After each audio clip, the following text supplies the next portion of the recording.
I am now. Okay. Good afternoon. Is anyone here a physicist or an expert in quantum computers? All right, cool. So hopefully I won't get heckled too much. So my name's Tess Schrodinger. I'm a security engineer with Digital Cloak LLC. I'm not sure if you have to legally say that part or not. The first thing I like to do is explain how this talk came to be. So for those of you who don't know me or who haven't heard me speak before, probably 5-6 years ago, I knew little to nothing about IT. The most complicated thing I could do was put my out-of-office email on, maybe put a picture in my signature. That was pretty cool for me. In the process of getting my master's degree in security management, I had noticed there were all these options to take IT security classes. And I confess, I was like, oh, that's hard. I'm a girl. I can't, So I was like, I'm not going to go near any of that stuff. I'm just going to there's smart people out there doing that. I'm going to let them keep that their thing. So I thought I was being pretty clever and completely avoiding all this cybersecurity and just staying with like locks and doors and bodies and stuff. And then I sat down with my advisor for my capstone to get ready to take the big final thing for your master's, and he informed me, this is how it works. We're going to have you take you get 4 questions. You have to write a paper on each question. This is in a closed room, no notes, no nothing. It's just completely from your head. They can be on anything. And I said, well, you're going to look at my classes I took, and you're going to pull questions from that, right? And he goes, oh, no. No, if we give you a master's in security management, you better be a master. So if there's any areas you might have, not covered real well, you might want to catch up on those. So this prompted a hysterical dash down the hallway to my then boss's or my mentor's office, to which I said, oh my God, you have to make me a master of IT security in 6 months. And he said, not a problem. And suddenly here I am. So in the course of this pounding all this stuff into my head over 6 months. And I'm actually proud to say that 2 of the questions when I sat down that day were on cybersecurity, and they were the 2 questions I scored the highest on for the papers. So I think I did really well. But the thing that really captured me during all this learning was how integral IT is to regular security. And a lot of standard security folks don't realize that. They still think, like I did at the time, that's something those smart people do with the machines and, the hacking and all that. And through all the studying I did, it really became so clear to me how integral, it's all just coming together now. There's no way you can be just one or the other. You've really got to kind of know both of them as we go into the future.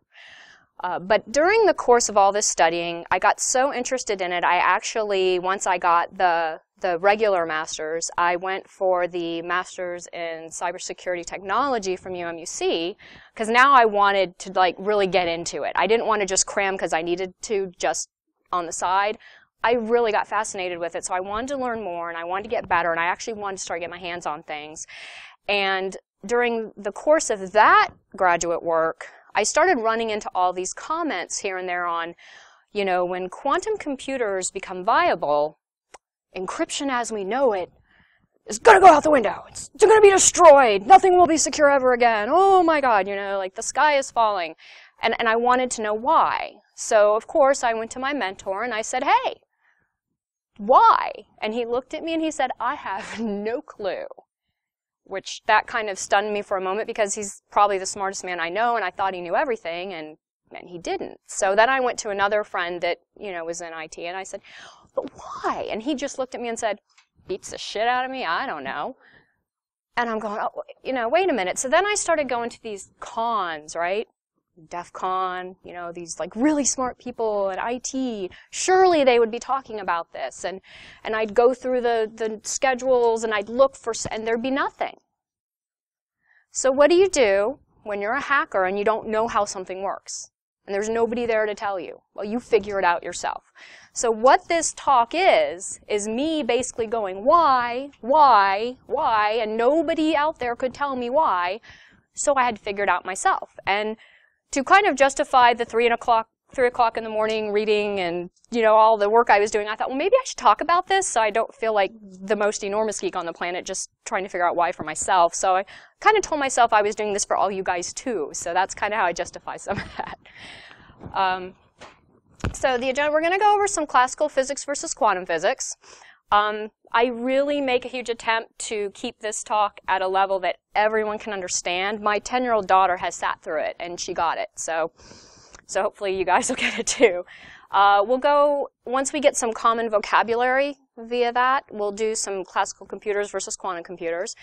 And then we'll do a little bit of quantum key cryptography, some quantum hacking. For those who don't realize it, you're about 10 years late to the party. They've been quantum hacking for quite some time now, believe it or not. So I'll go over a little bit of that.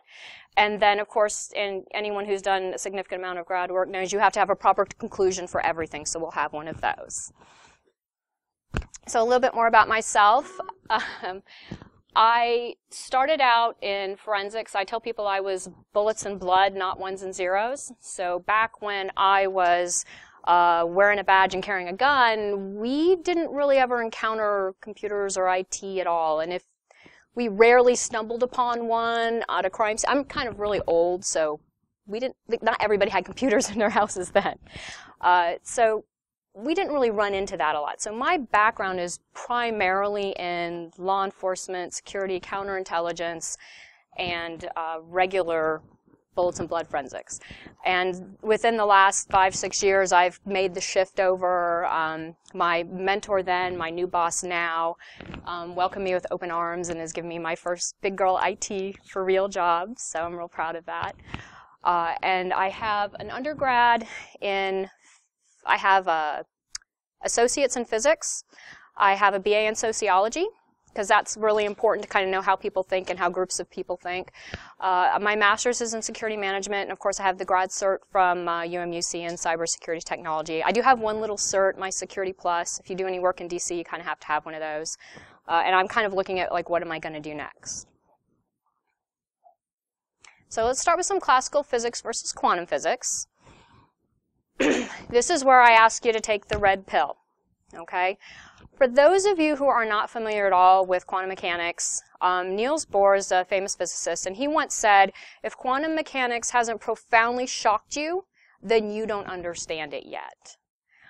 It can get a little squirrely, and it kind of requires you to kind of think a lot differently than maybe you're used to thinking. So just kind of relax a little, you know, let the brain go, put your feet up if you need to. And we'll try and make this painless. Newtonian physics is probably what most of you all learned in school, okay? This is trajectory-based physics, okay? So if you have a particle, right, or an object or an item, and you know the position x at some given time t, and then you know any factors affecting its just gravity or wind shear, or, you know, the temperature, etc., you can pretty much know where that particle is going to be in its trajectory. Okay? Would anyone like a particle? Anyone? So you can see the trajectory of that particle. Anyone else? Okay? So at any time, I can calculate where that particle has been, where that particle is, or where it will be. And I can give you all that information for it as it goes through that trajectory. And so think of classical physics that way. This is a picture of an electron or an atom that you're probably familiar with from school. I'm like getting old enough now that I don't know what some of you younger kids saw in your textbooks. But this model of an atom is about 70 years out of date. Okay, so if this is what you grew up knowing as an atom, this isn't very accurate. Why? Well, when physicists went and took classical physics and applied it to this model of an atom, it collapsed in on itself in like nths of a second. Well, we know that doesn't happen. So something else had to be going on here, okay? Does this mean we throw classical physics out the window? No, because classical physics is only flawed when you're dealing with things that are at a very, very tiny subatomic level, and that's when quantum mechanics is going to take over, or when you're dealing with things that are approaching the speed of light, and that's when your relativity theory is going to take over. For stuff in between, classical physics is sufficient, and it's also a lot easier to use that math than the relativity or the quantum stuff. So it's sufficient if you want to know ballistics at a crime scene or a basketball trajectory or, you know, the egg drop from class in high school. But once you get into those specialized areas, the subatomic or the speed of light, you're going to have to go into a different set of math. And that's going to take us into the quantum physics. Okay. One of the neat ways I heard it described by a quantum chemistry teacher was, in classical physics, if I drop this ball on the table, let's hope I can catch this and not look like an idiot. Okay, we can calculate the drop, the gravity, we know it's going to hit this, we can calculate it coming, we can calculate all this, because in classical physics, every time I drop this ball, it's going to go straight down, depending on, you know, if a giant gust of wind comes, that could change things. It's going to go straight down, it's going to hit that table, and it's going to come straight back up, right? In quantum physics, I can drop this ball, and it might hit the table. It might end up in that corner. It just might blink out of existence and end up over there. It could come all the way to here, vanish, reappear, and appear to go straight through the table, but not. It's no longer here, and suddenly it's here. So things are going to get a little weird when you get into the subatomic level, because instead of dealing with trajectories, you're now dealing with probabilities. Now, this is a more current model of an atom, okay? They were able to look at protons and neutrons, and they determined that they actually had a substructure. Okay, the electron at this time is still considered an elementary particle, meaning it does not have a known substructure, or they're pretty confident it doesn't have one. Things can always change tomorrow, though, in physics. But with the proton and neutron, they determined there was a substructure of things called quarks. Okay, there's smaller particles that make up the proton and the neutron. These are your quarks. Actually, I just think these are adorable. But this was neat because it kind of described the relationships between them. You have up, down, top, bottom, charmed, and strange. Up and down are going to be, they have the lowest mass, and they're the most common. They're the ones you're going to find in your everyday items like Twinkies and chairs and, you know, great hairdos. The other ones, the charm bottom, or the charmed, strange, those are found in more like high energy sort of environments like cosmic rays or particle accelerator at CERN. That's where you're going to find those types of quarks. Now, there were 4 key experiments in classical physics that kind of brought about like the downfall, I guess you could say. The first one's Planck's UV catastrophe. Now, so there's an interesting trivia. I love trivia. Catastrophe doesn't always mean a disaster, okay? Abrupt changes in direction or velocity on a graph or a chart are called catastrophic points in math. So there's actually an entire field of math that deals with this called catastrophe theory. So Max Planck was a German theoretical physicist, and I'm going to throw some years out there so you can realize this just hasn't happened recently. This is going on in 1918. He won the Nobel Prize for putting forth quantum theory. And the catastrophe was that, you know how when you heat something up, the color changes? And it goes kind of from yellow to red to white. Well, as you heat something up, you see more wavelengths being emitted. So that's why when you get to the white, you see like all the wavelengths and you're getting that really high temperature. And then as it cools down, again, you see the reverse happen, right? So some scientists said, this will be cool because we could probably predict this on a curve, on a graph, right? Well, they sat down to do that, and it worked really great until suddenly it didn't. Suddenly, like the whole thing fell apart, and that's what they call the UV catastrophe, was when this graph just suddenly out the window. Something happened, and something else is going on again at this subatomic level. So this was when Planck had to figure out what was going on, and he came up with some equations that stated radiation comes in little tiny packets, which he called photons. All right, Star Trek fans will be forever grateful now. So Einstein used this photon equation set of Planck to describe the photoelectric effect. Are you guys familiar with that?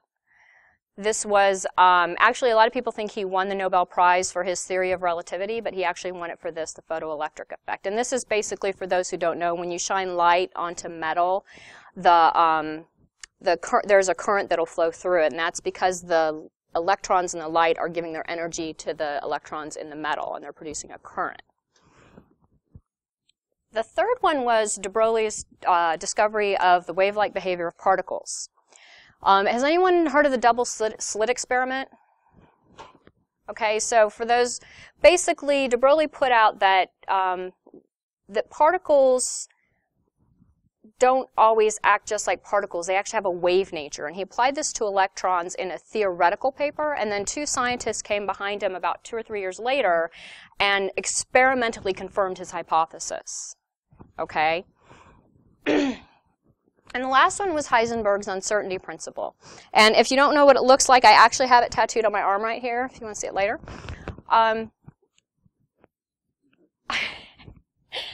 Heisenberg's principle goes thus. If you know the position of a particle, you can never know its velocity or its direction or its speed or anything. You can only know the position. And if you know the velocity or the speed, you can never know exactly where it is. Okay? And to illustrate this, so I'm a big footy fan. This is Bastian Schweinsteiger, Germany, Bayern Munich. In classical soccer, think about it this way. If you're a keeper or goalie and you're watching him, what 2 things do you need to know if you're preparing for him to kick that ball at you? You need to know where the ball is and how fast and what direction it's coming at you, right? And in classical physics or classical soccer, this is great. You can do this.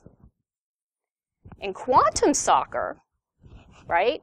In quantum soccer, if I'm the keeper, if I want to know exactly where that ball is, I can know that completely 100%, but I will never know which direction it's going to go in. Right. Or I can know exactly the velocity and the direction that ball is coming at me from, but I can never know exactly the position of the ball. Okay, so hopefully that kind of gives you a headcanon. A couple other concepts, because these will help when we get to the computers. We have entanglement. Entanglement refers to the behavior of when you have particles that interact. They can, I guess, a good way may be to imprint on each other. And so, using my particles again, if you have the blue and the pink, when they interact, they're automatically going to take an opposite spin to each other, right? So when they separate and go wherever they go in the universe, if anything affects this ball or the particle over here to make it spin differently, this one instantaneously will flip its spin so that they're always opposites, okay? And it may not seem pretty stunning if you're thinking like in the same room or at a different table, but they've actually been able to confirm this happens like across continents and even in space. And it happens instantaneously, which again, in one room may not be a big deal, but when you look at some of the distances this has happened at, the communication, I'm using that word real loosely now, appears to break the speed of light boundaries, okay? And Albert Einstein actually called this spooky action at a distance. He hated this. He absolutely abhorred this thought. He couldn't argue it didn't happen, but he just didn't like it. And if you're familiar with his quote, "God does not play dice with the universe," that's where he came up with that quote for this. And actually, I think another physicist, I can't remember which one it was, rebutted him. It might have been Hawking, but I could be wrong. He said, God does play dice with the universe, and sometimes he throws them where you can't see them. So I think we have a working vocabulary now to get into the quantum computers versus the classical computers. Is everyone here familiar with the Turing machine? Yay! Okay, so the Turing machine basically is a visual, conceptual representation of how data is processed through a classical computer, okay? And each piece that goes through is your bit, right? Your bit of information, okay? In quantum computers, instead of calling a piece of information a bit, we call it, we're very clever in physics, a qubit, right? And this is what a qubit looks like, and I know it's true because I found it on Wikipedia. It's an artist representation of a qubit. This is going to take us to superposition, Schrodinger's cat. Most people are probably familiar with this, but just to go back over it again, in 1935, Erwin Schrodinger, a famous physicist in the quantum field, put together a thought experiment. This was not really done. No cats were harmed. Don't call PETA. Okay? But he was trying to illustrate this superposition concept. So the thought experiment goes as this. You have a cat in a steel chamber. Okay? In the steel chamber is a radioactive substance along with a device holding hydrocyanic acid. Now, if any of this substance decays, it trips some sort of hammer, it breaks the vial, releases the gas, and it kills the cat. Okay? So Schrodinger said as long as the box is closed, the cat exists in a state of superposition, meaning it's both alive and dead at the same time. Okay? It's not until we open the box, we observe the cat, we collapse the wave function, that the cat becomes either dead or alive. With me so far? This is real important. This is like the big one. Okay, yes. Okay, this is, for some they might see on the bottom, the Copenhagen interpretation. There's actually, if you're interested later and you want to go Google like I do, there's, I think at last count, 15 major interpretations of quantum physics. So this is that particular school. Schrodinger and Heisenberg were actually members of that school. But there's a couple others like the many worlds where there's theory and supposedly quantum evidence to show that there's not just our universe, there's like a bunch of different universes, but they're all together in one multiverse.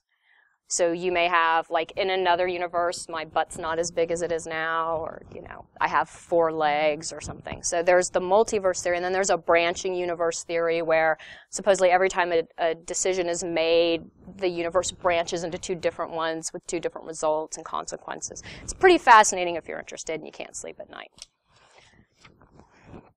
So superposition is important because this is how quantum computers get their stuff done faster, which is going to come critically and handy when we want to start breaking encryption, okay?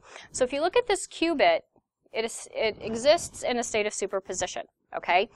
When in a classical computer, your bit can be a 1 or a 0, the qubit can be a 1 and a 0 at the same time, okay?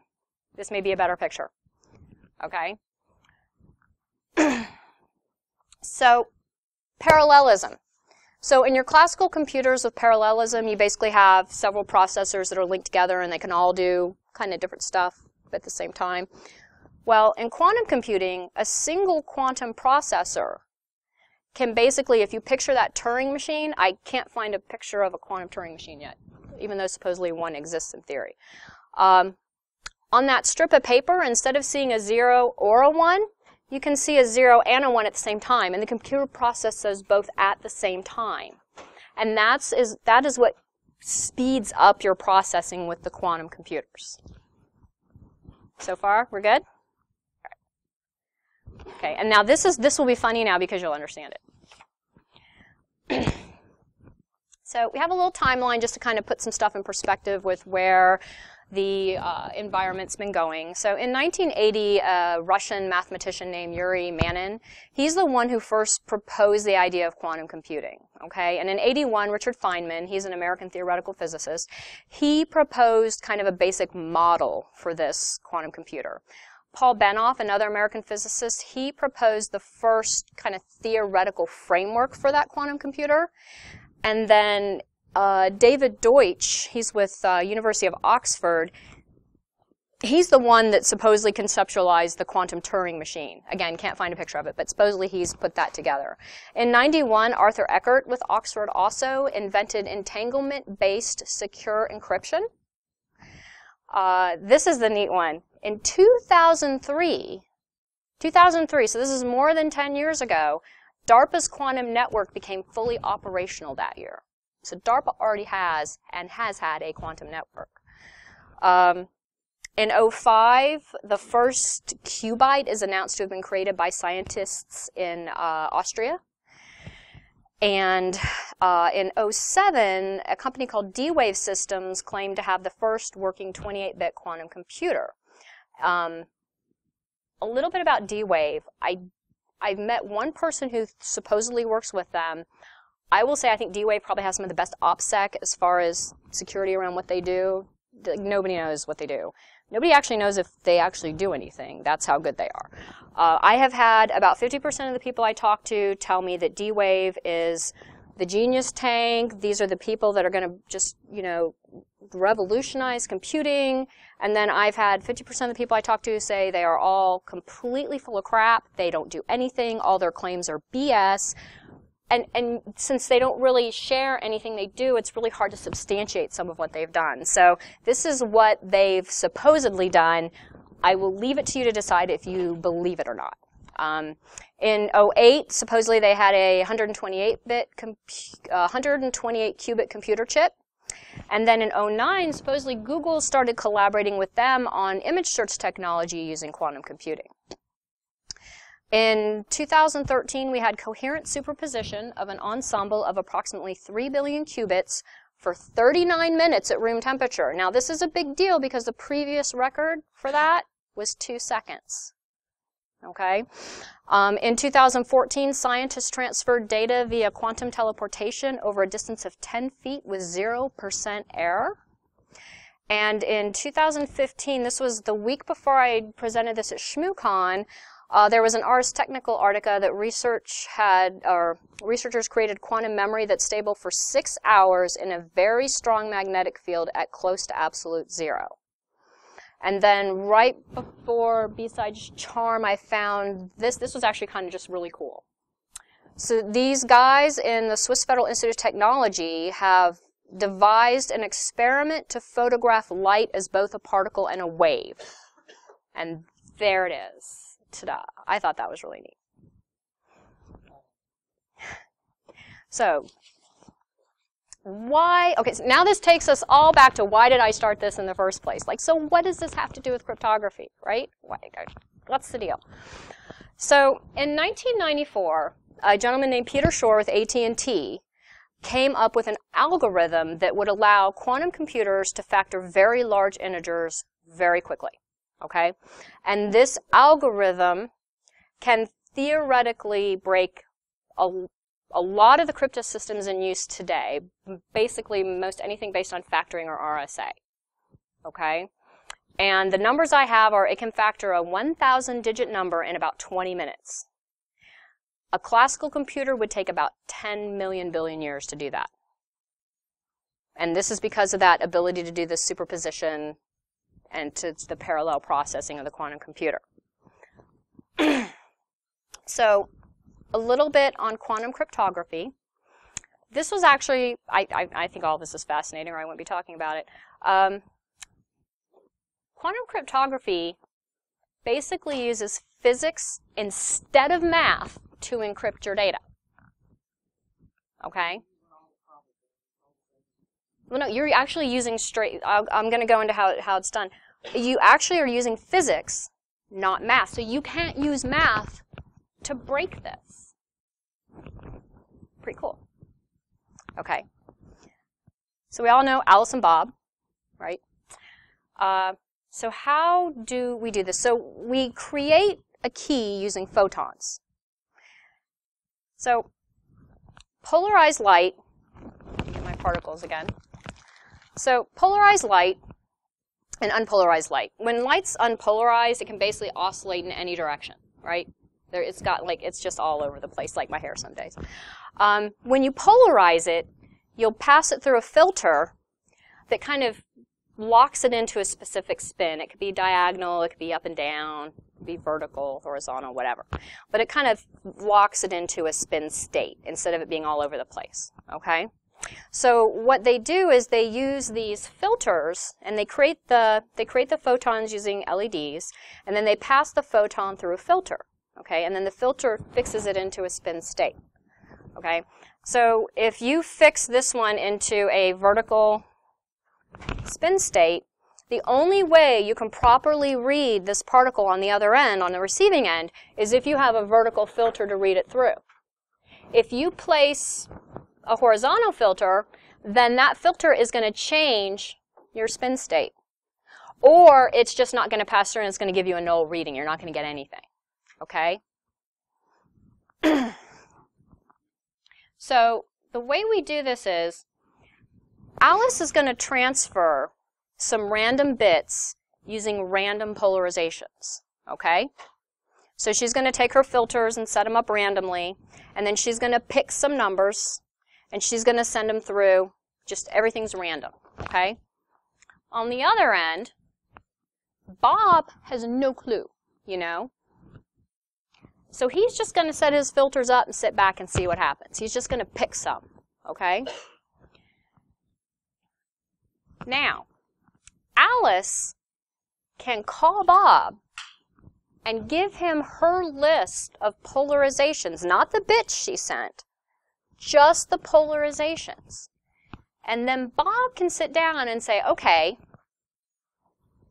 we use the same polarization here, so I know that the bit that came through here is, this one is correct, right? Didn't get changed. And so what they do is the union of their two sets, that becomes your key.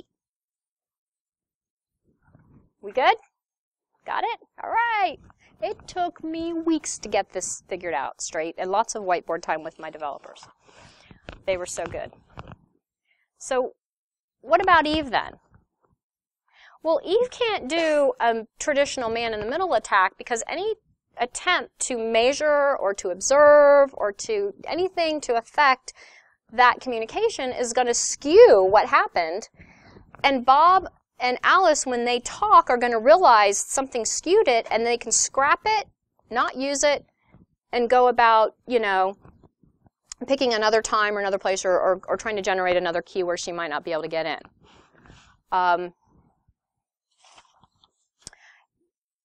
The two known attacks for this kind of thing, because again, remember, you're using LEDs and you're using the filters. So you can't, you know, it's not like traditional cracking stuff where you can just do that. Excuse me. So the one thing I've found so far, unless there's something I don't know or haven't seen, is this all has to be done over like fiber optic lines. So it's not in the Wi-Fi stage yet. So the one attack would be just a denial of service type attack, where you just clip the line and they can't talk. The other one would be, instead of going after the apparatus that creates the photons and that does the filters, you would go after the random number generator that sets them.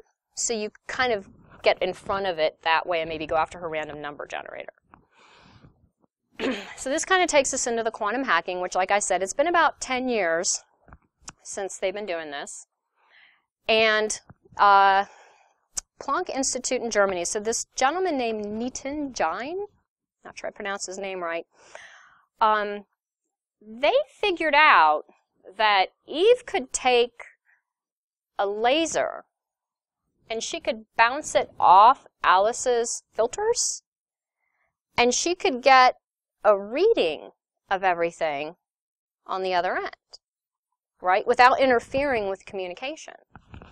So they said, okay, so they figured out they could put something in place called an isolator, which wouldn't allow any of her light to come in, or it would notify Alice if light was coming in on the other end, so she could, you know, scrap the effort and know that someone was trying to interfere. But what was interesting was, because, you know, I think physicists are just as much hackers as some of the rest of us, they thought, you know, let's test this, because at the wavelengths we typically use for telecommunications, the isolator worked fabulously. You know, they were able to detect that laser coming in. But if Eve were to drop down the bandwidth or go up a little bit, she was able to completely get past it, and no one knew. So then they have some other things that they thought about putting in place, some active listening devices that could detect that type of incoming light. So if you combined that with the isolator, then that kind of pretty much froze Eve out. But again, this was all 10 years ago. I haven't found a lot of recent research that's been published that I've been able to get through that's gone into anything else that's happened in the field since then. But there's your quantum hacking. So with the quantum computers, the big issue has to do around the factoring and how easy RSA and basically any type of cryptography that's based on factoring is to break using Shor's algorithm. Okay, so this has prompted this huge new field, which I actually wasn't aware about the first time I gave this talk, and then someone asked me during the talk, well, what about AES? And I had absolutely no idea. So I promised to go find out, and that kind of opened this door into post-quantum cryptography, which, you know, at the time I knew nothing about. They're looking at a lot of alternatives to factoring. So one of the things is lattices. Are you familiar with lattice mathematics? So there's a lot of really good YouTube videos, because I've watched almost every single one of them to try and understand it. Lattice problems are typically really hard. They're basically when you can have, this is like a two-dimensional, it tried to make it look three-dimensional representation, but basically it's a set of points, okay? And there's a set of problems that you have to figure out when you're dealing with a lattice environment, and they're like shortest vector problem. There are no known algorithms to solve these. It's incredibly hard mathematics, and there's no quick, efficient way to do this kind of mathematics. At first, I thought lattice sounded like it was being like, this is the answer, everyone start using this, but the more I've read, it looks like it's still in the stage where it's so difficult that using it efficiently from a cryptographic perspective in communications, not quite sure they're ready for that yet. I think it's still very theoretical. Another thing they're talking about is elliptical curve cryptography. Elliptical curve, anyone familiar with that? Anyone? Okay, so with RSA or with factoring, basically you have numbers and you're looking for the prime and you're just kind of trying to narrow it down. With elliptical curve, which if I actually get to talk at Black Hat and DEF CON, I will have slides on this and I'll be able to explain it better because I'll have figured it out better.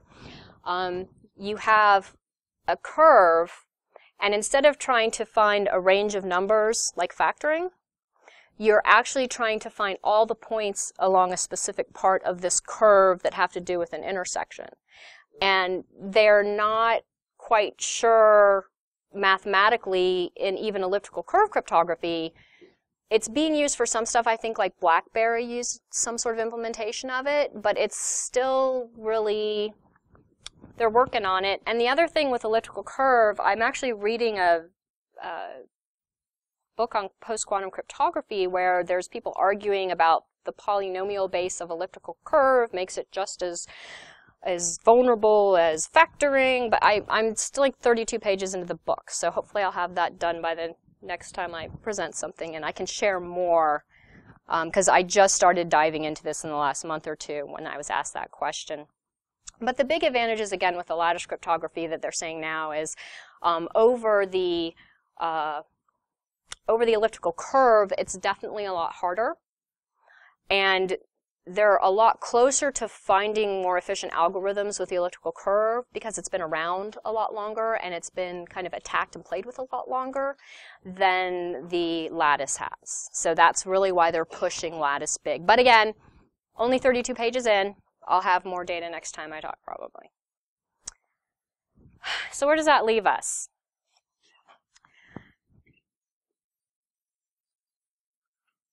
The big things that I took away from all my research are I understand better now why traditional cryptography, RSA, factoring type stuff is going to be incredibly vulnerable, because this algorithm is basically going to, it's going to be like, there's an app for that. Boom, you're done.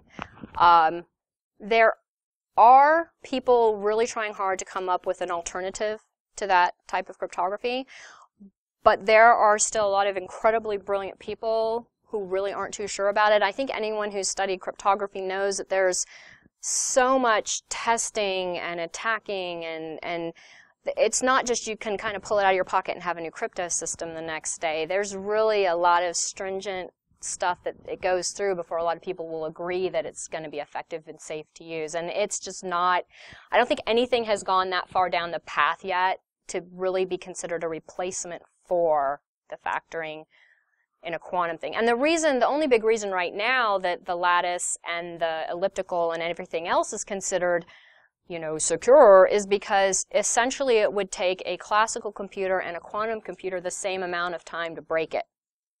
So if anyone pops up tomorrow or next week and goes, whoop, got an algorithm, we're right back to where we are right now with the factoring. Okay, so it's almost like a crypto arms race if you think about it. There's also a big challenge creating the technology because of the magnetic fields and the extremely low temperatures required. As I said, 39 minutes at room temperature, that's not going to work for day to day. You're not going to be carrying this stuff around in your pocket anytime soon. We're still really far from really having this as kind of a viable in your kitchen, on your desktop technology anytime really soon. But there are a lot of really smart people and really rich people and countries and organizations that are probably a little further along than we know as far as common knowledge.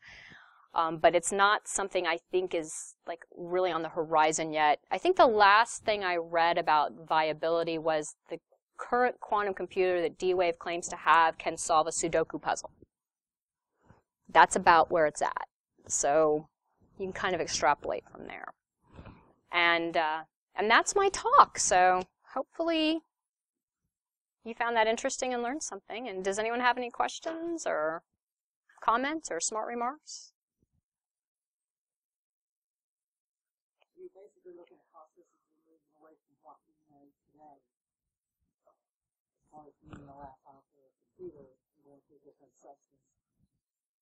Very much so. It's just looking at the fact that you're using physics to encrypt something versus math, and then the hardware and the infrastructure type of requirements to actually have this in any sort of viable networking type environment or super deployed type environment are still pretty. Now there's some real interesting stuff that they've put out there with cloud computing where they've talked about using the cloud environment for processing, because if you can put it there and it's not observed or measured, then you can put it in an environment where it can calculate in a superposition state because it's not being observed, and then once it's done, the environment will send it back with your answers.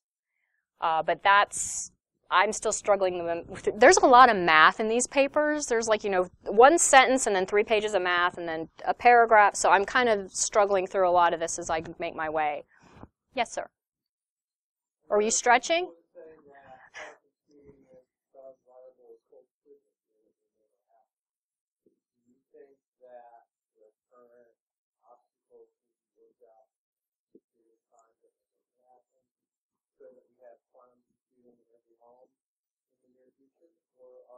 Define near future. Oh, no. Now, I actually had someone come up to me at SHMU after I talked who did some stuff with D-Wave. And I was like, can you get me in? Can I get a tour? I was like, ah! I, offered to do some probably inappropriate things for that. But we just don't know what, this stuff's really guarded. I mean, if I'm a superpower and I have the ability to do this now, I have the ability, it's like kind of having the Enigma machine, You don't want everyone to know you have it, because then they can try to mitigate that, even if it's just using a sneaker net or a typewriter. Yeah. I don't think it's theoretically impossible. I think right now the big issues, again, are the magnetic fields and the cold, the environment. But they've already got it, like I said, 39 minutes at room temperature. I'm sure they probably thought the phone I have in my pocket was pretty impossible 100 years ago. So, but 20 years, I'd say no. But in our lifetime, gosh, I'm hoping. Oh. I'm working out, so I'm getting a little more than 20, I think. There's a lot of interesting stuff out there that if you start reading, they've talked about using cups of coffee as quantum environments. It's pretty neat stuff, and there's a lot of really brilliant people out there working on it. So I'm really excited. It's coming, probably not that fast, but I'm not would.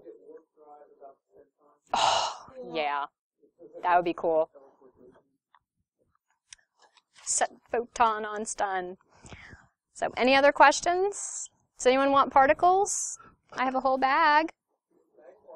Yes. See? Ooh.